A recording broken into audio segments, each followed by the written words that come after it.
All right, this is Street Life Radio. We're back in Edge or at Edge Studios, and I'm here with Ray. My name is Kevin, as y'all know, and this is Ray's second time on the show. So, welcome, Ray. Yeah, Thank you. you're one of the OG members of Project Golden Gate. Yeah. How do you feel so far? Just as part of that group, you think we've done a lot? Yeah, we have worked on a lot. Yeah, we have been doing a lot. Working on the talent show and the first act play. Yeah, definitely. Right on. And last time you were on this show, we kind of talked about sort of your story leading up to KCC, right? And wondering kind of what you want to share again or in addition to that, but I think that was sort of interesting for me to learn about you and like how sort of like your outlook is now and then versus what it was like 3 years ago. So how do you feel? Well, I feel great now. I mean, I've been over a hump, but I first started out at KCC 220 Golden Gate in 2021, I believe. And I had a real bad drinking problem, really, really bad. Drinking a half a gallon to a gallon of vodka a day. And drank myself into a coma. Went into the hospital December of 2021. Stayed until I believe December of 2023, and like I said, drunk myself into a coma, and had to have three extensive, real bad surgeries, where they took most of my pancreas out. I now have diabetes because of it. If you don't know, the pancreas makes insulin, produces insulin. So when you eat sugar, it helps you digest everything. And I also had to have my spleen taken out because it was bleeding out they believe it's from the alcohol. Woke up like 4 months later in the hospital, couldn't walk. Was stuck in the bed, and I had like 4 or 5 tubes in my stomach, drains, and I thought that was it. I thought I was like gonna heal and that was it. But right after I woke up, there was a group, I think they're called like Paleo Care or something like that, kind of right before hospice. They came in like six times telling me like, we don't know if you're gonna make it or not, or to get ready just in case. I kept getting stomach infection after stomach infection. They would put me on antibiotics to kill the infection and then take me off a couple of days before sending me home. They would do a CT scan on my stomach, and when they would find another infection. And so finally they found out I had a hole in my intestine, and that was leaking out into my stomach. So they had to go in and do another surgery, and they thought they repaired the hole, and it took about a month for it to heal. They did a CT scan, and then it was all clear, and then I was able to go home. But now I have neuropathy in my legs and my feet. I have chronic stomach pain, which I take pain meds for. And so yeah, I'm still like on the road to recovery, and I've been sober a year next month. Nice, congrats. Yeah, thank you. And so I'm still on the road to recovery and getting better, but I'm way better than I was, and I don't think I'm on the I'm heading towards the light anytime soon. So You don't think so? Oh, you think so? I don't think so. I don't think so. Yeah. I've been working hard not to, you know. I Yeah, kind of yeah. That's it. when they told me I was gonna die, I was like, or I could pass away. Yeah. I What kind you? of was like, at first I was like scared, but the more they came in, I was getting like more frustrated and pissed. Like, stop telling me this, you know, like Yeah. stop telling me I'm gonna die. So like, I think that motivated me. Like, no, I'm not gonna die. Like, you know, I don't know if that like helped because they, you know, people kind of say the mind Yeah. kind of No, helps totally. you heal. So Yeah. maybe that helped and gave me the motivation. But Were they gonna put you on hospice care as like a potential it was like right treatment before. course? So like they were just giving me meds basically to like stay alive, Right. like pain meds, and that's it. Nothing to like help anything. Yeah. I see. Just take the pain away, like as Yeah. if someone was dying. Yeah. Yeah. Yeah. Yeah. Yeah. So But then you got the surgery and stuff, and then yeah, they I were got the like, surgery, and then it still like didn't go away. So I was like so frustrated, and then I see. all of a sudden, they pulled out like four of the drains, and I still had one, and then they went back to look in, and I thought they were gonna say you have another infection because that was like the pattern, Yeah. but they didn't. So they were like, "No, you're clear. Cool. You can go home next week." I was like, "Oh, yes, Oh wow. you know." Dang. Yeah, because I mean, they when they put Yeah. me when they put me in under, I woke up with a trach and you know breathing tube and feeding tube and Yeah. Yeah. Yeah. everything. So I thought I Wow. was gonna go. Yeah. That's that's a that's a lot to kind Yeah. of reckon with when I mean like when you were drinking did any of this cross your mind that like some of these bad consequences could happen. No, Yeah.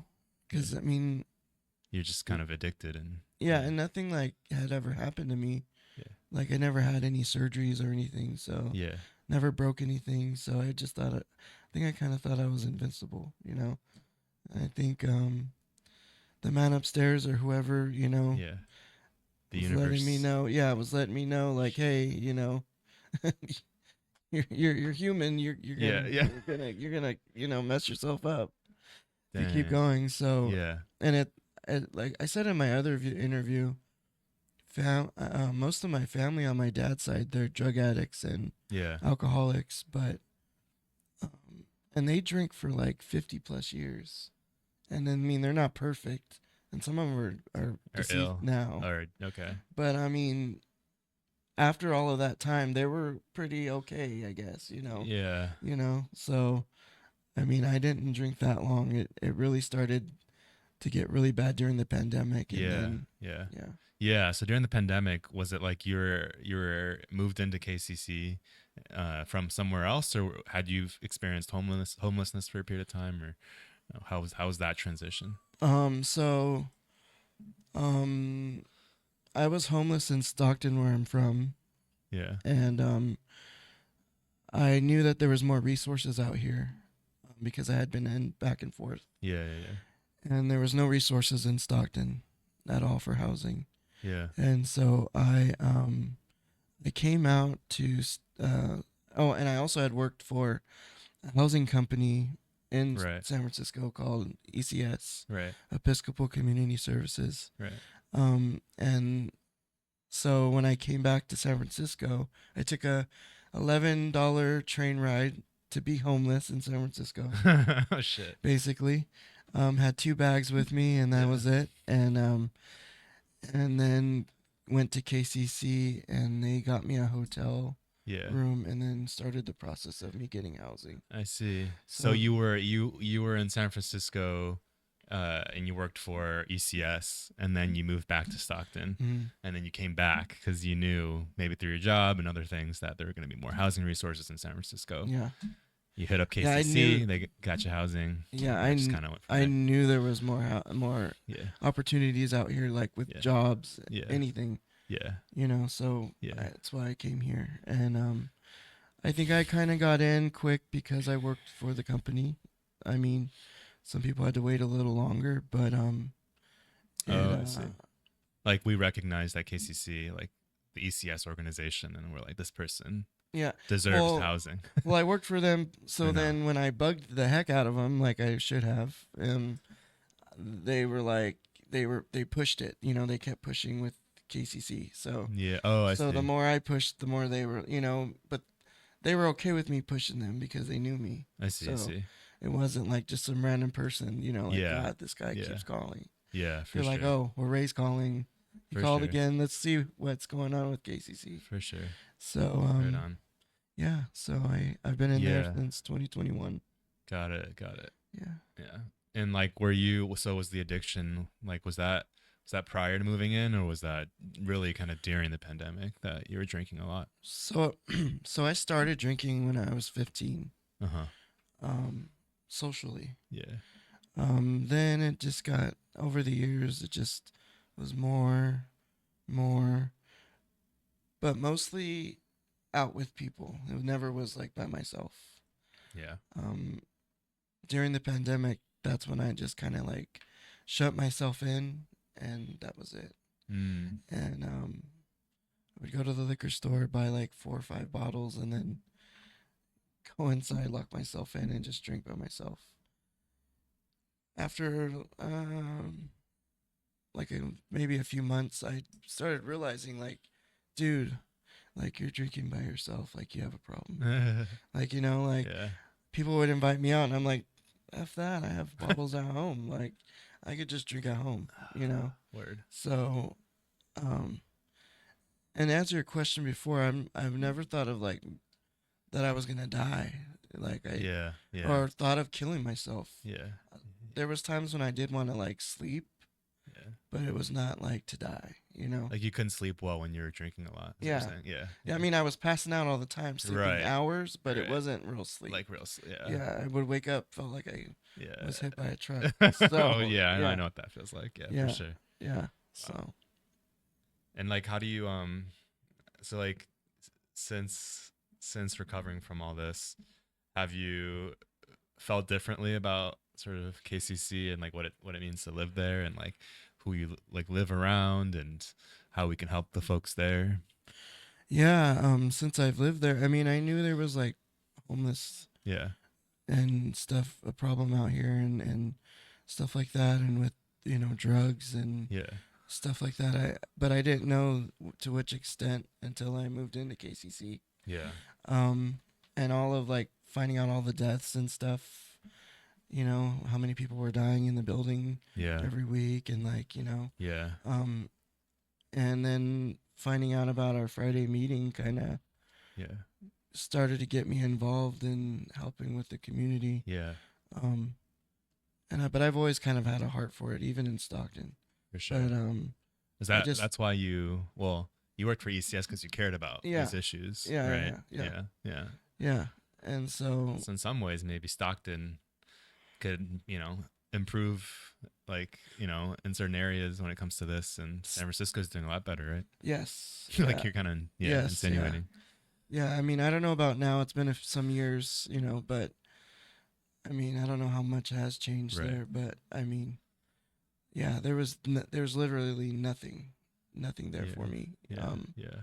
You know, the only housing that they had there that I could go to, you had to have like a job with at least 6 months of work history, Yeah. Yeah. and it takes so long to get a job there, like it's crazy. Out here, Yeah. walk into a job and sometimes I would get handed the job the same day. Yeah. Yeah. Yeah.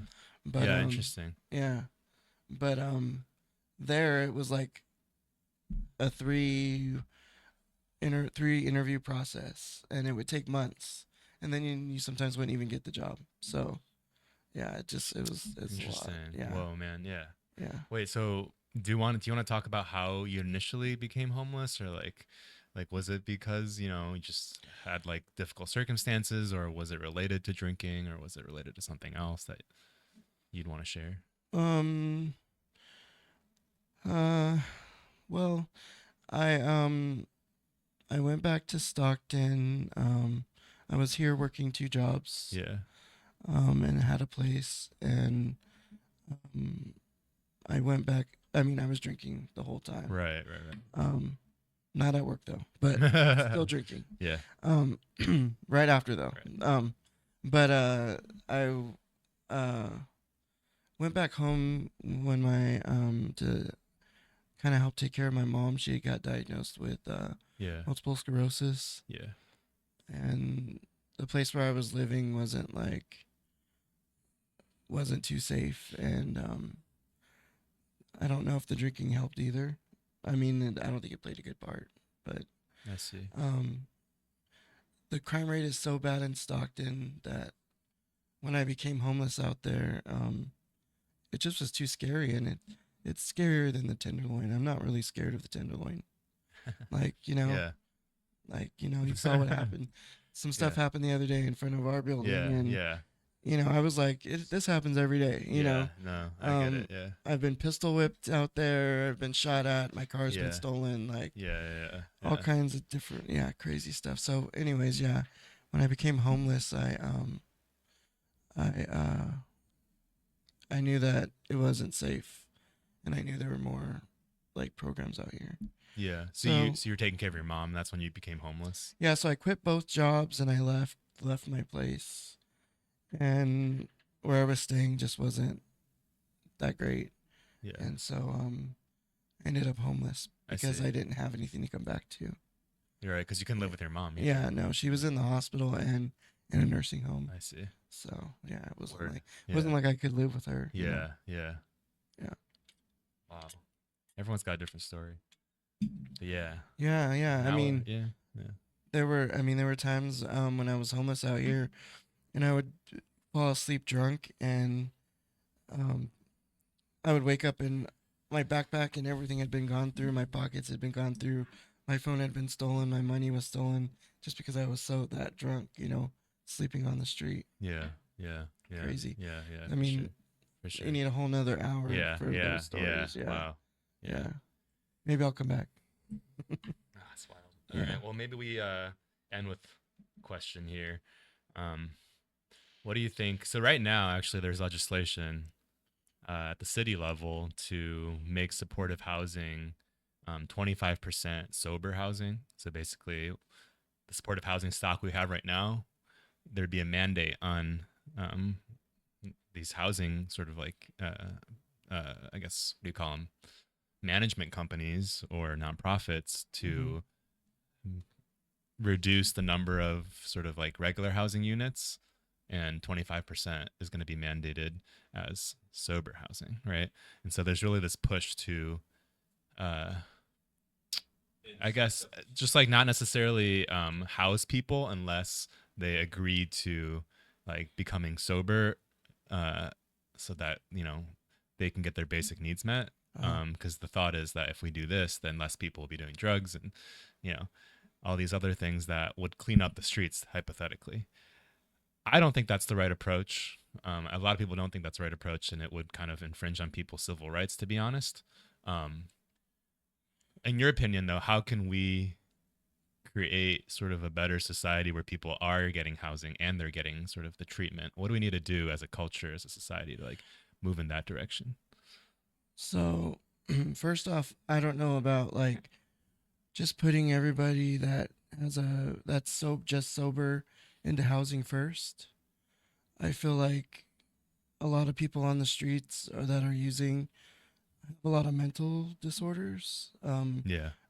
And even when I was in rehab and stuff, I would offer people housing and they didn't want it. I'd offer people on the street housing and they didn't want it. Yeah. They would want the hotel, but they wouldn't want the housing. Yeah. Some of them don't even know how to live in housing. Yeah. So I think programs like mental health programs, therapy, more maybe Creative expression, maybe some programs. programs like to show people how to live in Yeah. an apartment. Yeah. Oh, word. I mean, Yeah. a lot of these buildings are getting trashed because people don't know how to live in them. Yeah. I mean, there's a hotel that a SIP hotel, sober hotel that we had during the pandemic, and it is totally closed down because everybody trashed it, brought bugs, Yeah. there was mice, there was, Yeah. and so I think there should be programs prior to people getting their housing, or during, or while they're in housing, Yeah. Yeah. For before sure. they get housing. But I mean, the more housing, the better. So I'm all for more housing for sober people and Yeah. for everybody. Yeah. You Yeah. know? Yeah. So Totally. Thanks, sir. Was there anything else you wanted to share before we conclude today? Anything good on the history books of Street Life Radio? No, just if you're in a tough time, never give up. Yeah. There's always a reason for something, a reason for living, a reason for being. And just because it's tough right now, I know everybody says there's a light at the end of the tunnel, but there really is. So. Thank you, Ray. Yeah.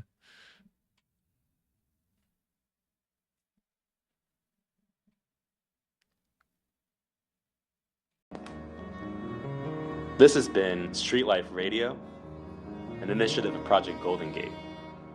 Project Golden Gate is a grassroots community-led project that seeks to prevent drug overdose by building awareness and transforming the systemic barriers that perpetuate drug addiction. We will reach the hearts and souls of the general public by demanding respect, empowering ourselves to change the landscape of our community. Please join us. Contact Kevin Liu, Adam Lucero, and Ray Orfiano at projectgoldengate220@gmail.com.